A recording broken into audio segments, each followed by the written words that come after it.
30 complaints or 30 grounds.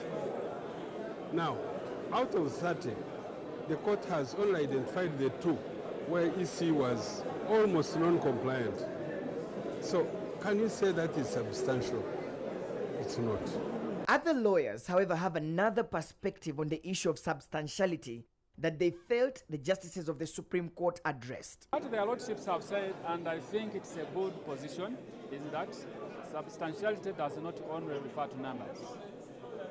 If I understood them well. Yes, numbers are important, but that is not all that has to be looked at. Their lordships were very clear on that. And I think the lesson which the Supreme Court seems to have learned from 2006 is a lot of people misrepresented what they found previously. So what they did this time is they put more detail. So for example, on the question of illegality, there were questions of illegal nomination. They said no, he was properly nominated. There were questions of the BVVK. They said it was okay. There were elections of result transmission. They said it was okay. There were elections where they found wrongs with UBC. They found wrongs with stopping candidate consultations, which were pre-electoral wrongs. But they were saying the sum total of what they found had absolutely no qualitative or quantitative impact on the result of the election. Others are still waiting for the detailed ruling to carefully analyze the measures of quality and quantity of the evidence that was presented on the different grounds which was used by the justices in making such a verdict. Well, the lawyers might give their wise counsel, but to the politicians, especially from the opposition, this is just an obstruction to justice. The judges should be bold enough to declare that there were illegalities, even if it is only one breach. You don't need to break all the 10 commandments to go to hell. Breaking one is enough. The judges think you should break all the the legal provisions. While this still remains a subject of debate across the public, political analysts are warning that the consistent ruling that is given by the same court in the 3 presidential petitions could undermine the public trust in the judicial system. Sent someone a post and said the ghost of substantiality has continued to bite us. So we are still having it. Yes. Yes. So it means actually that proving a petition of this magnitude is a very uphill task. Is a very uphill task. Not only must you prove that something went wrong, but you must prove that it was so substantial that it affected the final outcome. Now that's going to be very difficult. The Supreme Court has also made a call for the amendment of the electoral laws as heightened by some members of the civil society. Analysts opine that this could be a strong stand for the members of the 10th Parliament to push for electoral reforms. The challenge that remains is to see that process followed through and indeed these electoral reforms enacted and implemented subsequently. Now for me that is where the challenge lies, and I would want the Supreme Court, in its own wisdom and authority, to be able to follow through this process with the executive and the legislature. These are not the same times that Uganda has been in previous electoral cycles. Solomon Serwanja, KTN News, Kampala, Uganda. Well, we'll have more perspective on what that court ruling means with Solomon Serwanja in just a bit, as well as the other top stories from across the region. But let's take a quick break first. We'll be right back. Still to come, diplomatic spat. Rwanda sends protest note to Burundi following the death of a top diplomat.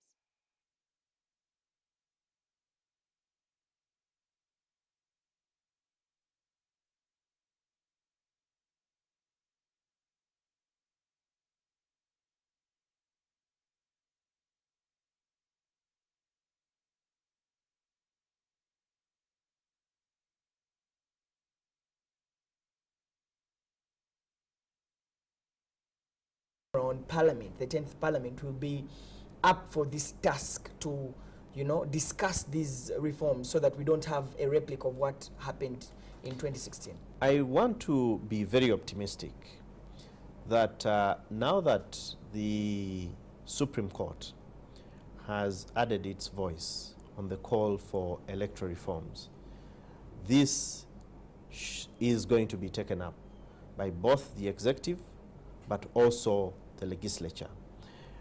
One of the challenges that we've previously had around discussions on electoral reforms in Uganda have been presented in a skewed manner as if they are intended to give the opposition leverage in political competition, which is actually wrong. The electoral reforms that are key for a better electoral process that have actually been singled out are intended to give fair play both to the opposition and to the party in power. It doesn't matter what party is in power at the moment. It is the NRM today. It might be a different party tomorrow, and NRM will be in the opposition. So these reforms are intended to deliver fair play in electoral processes. And for me, the court coming out to add a voice on this call is a key achievement in this whole process. Well, let's talk about what next for this nation after this ruling. Then, you know, this sets precedents about what the future electoral commission, electoral petitions. But let me bring your attention to every year, every 5 years, we have petitions coming up at the Supreme Court. It speaks loud of the dissatisfaction that people have in the electoral process.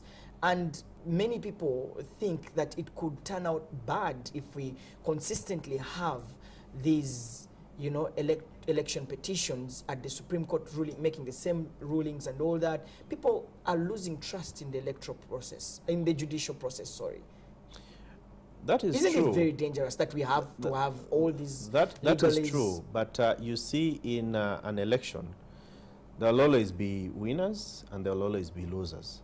And many times the losers tend not to take it simply and resort to other ways of mediation. And that is not wrong, because the Constitution, the laws provide for that. Absolutely. But I think what we are talking about is the consistent nature of challenges around elections. Elections, yes. And what does that essentially mean? It essentially means that there is a root cause that we are not dealing with. It means that in 2001, there is something that we hadn't done right. It means in 2006, there's still something. All right, we want to move to Kigali, that is tonight seeking answers from Bujumbura over the mysterious death of its diplomat who was being detained by authorities in Burundi. Rwanda has already sent a protest letter to Burundi demanding an immediate explanation over the death. Dr. Jacques Bihozagara was allegedly being detained in Burundi for spying. Eugene Anangwe has the latest reactions from Rwanda. Now, there is a press release that has been posted on Rwanda's Foreign Affairs Ministry's website, where the government of Rwanda said it had been informed of the death of its former minister and ambassador, Dr. Jacques, that suddenly occurred in what it has termed as unclear circumstances on Tuesday at Mpimba prison in Burundi, where he was illegally detained and deprived of any family visits since December 2015. There is a top official from the Ministry of Foreign Affairs, that is Ngoga, who's quoted as having said that Dr. Jacques' death is one of many that has occurred involving top Rwandans who have died violently or suspiciously in the past months in Burundi. And of course, he says that the Ministry of Foreign Affairs and Cooperation of Rwanda wishes to obtain precise information from the Burundian authorities on the circumstances of his death.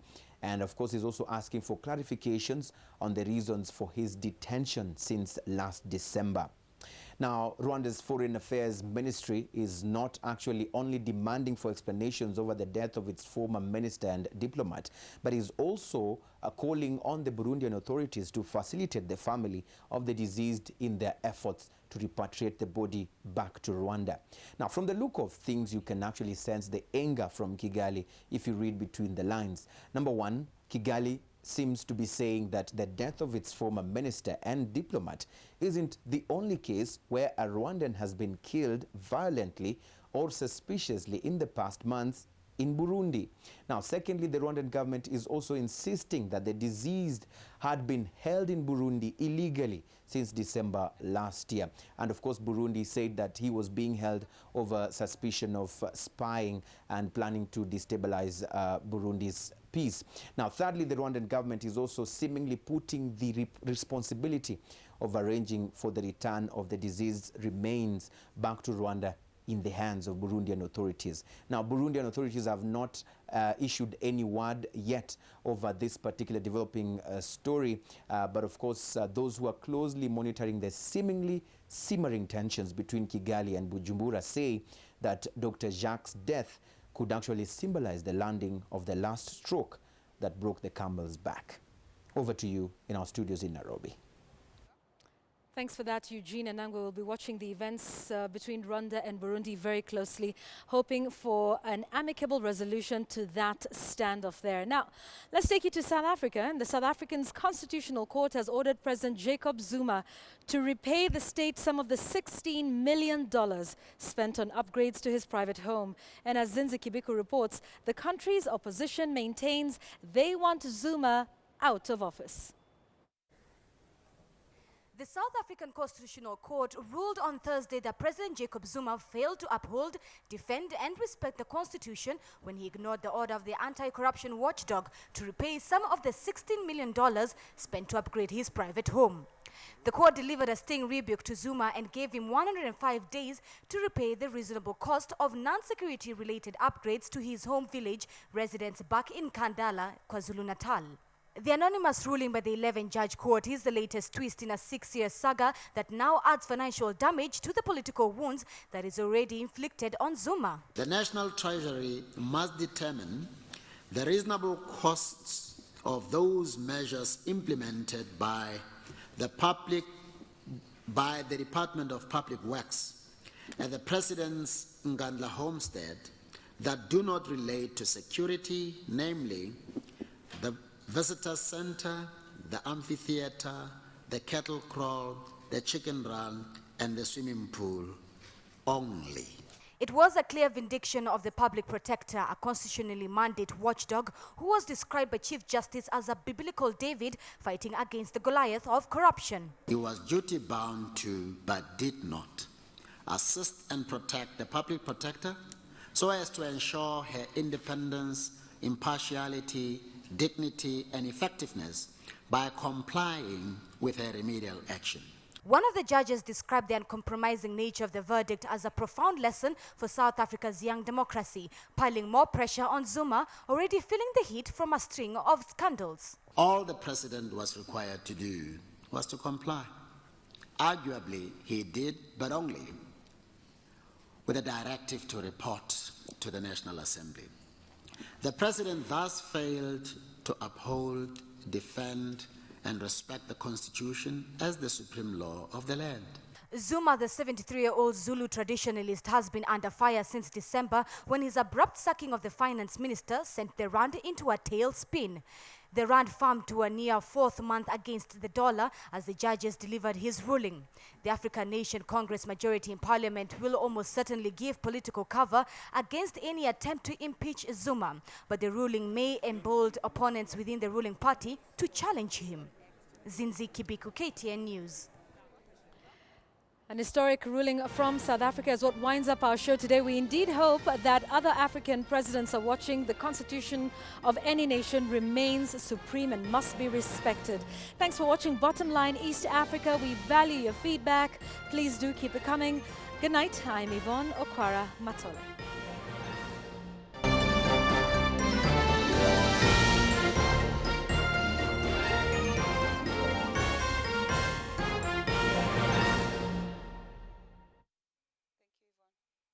please nipatie sauti.